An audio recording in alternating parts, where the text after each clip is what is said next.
So think of all automatic machines around you, like washing machines, Roombas, and even self-driving cars.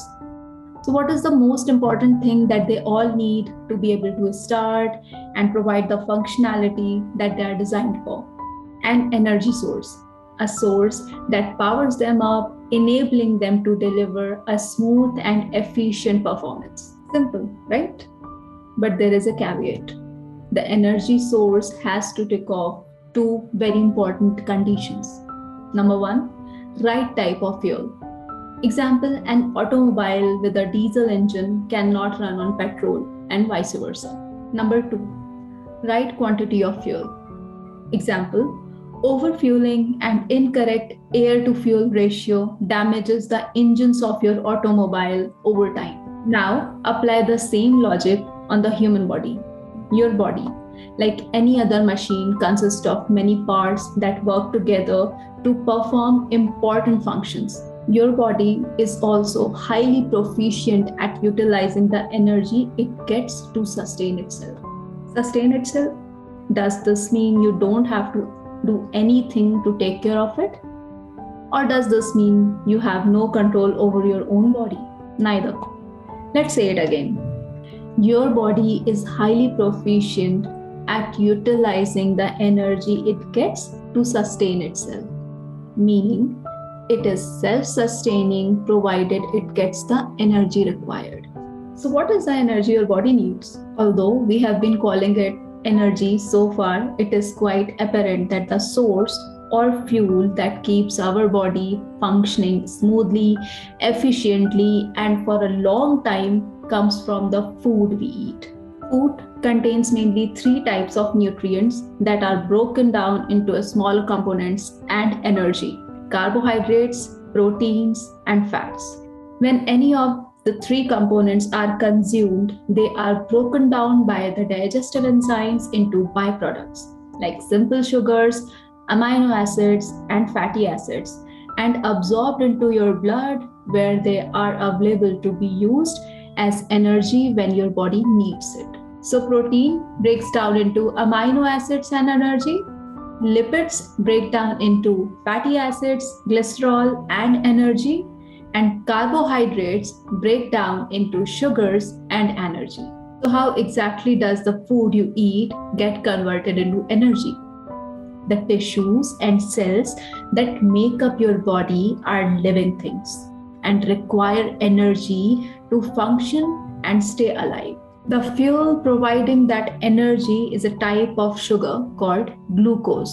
Fixed in a place as they are, the cells in your body are completely dependent on the bloodstream to bring them this glucose to stay alive. Without access to adequate glucose, the body's cells have nothing to fuel themselves with and soon either stop functioning or even die.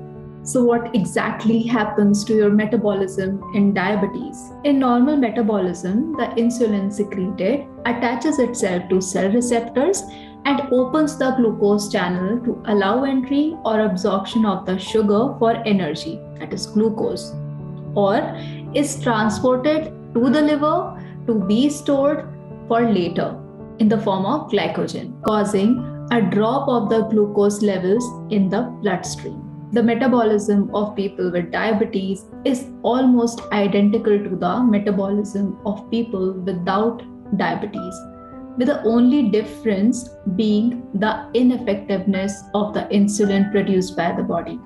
This is called insulin resistance. So what is insulin resistance? Due to a higher ratio of body fat to muscles, insulin resistance is most often seen in overweight people having either prediabetes or type 2 diabetes. Here the muscle and liver cells don't respond normally to insulin, thus making it seem like they are ignoring the signals that insulin is trying to send out or are too preoccupied to react or pay any attention. These cells that play hard to get are termed as having become insulin resistant. So having insulin resistance over a long time eventually leads to type 2 diabetes. So how does insulin resistance develop? insulin resistance is caused by the incapacity of pancreatic beta cells to produce and provide sufficient insulin to mediate glucose uptake. Since the body can't use its insulin effectively enough, it responds by producing more insulin to compensate. However, the strain of producing all this extra insulin means that your beta cells become overworked and over time will start to fail. Additionally, as the amount of insulin starts increasing, it causes your body to build up a tolerance, gradually making it more and more resistant over the time. Bottom line, development of type 2 diabetes starts with insulin resistance followed by hyperinsulinemia, like increased amount of insulin, and then hyperglycemia, that is high blood sugars. Since insulin is required in order to manage blood glucose levels, without it, type 2 diabetes continues to progress despite glucose lowering medication. Hence, nutritional, lifestyle, and other therapeutic interventions are your best bet at reversing your insulin resistance before your beta cells fail or undergo irreversible damage and requiring insulin therapy for life.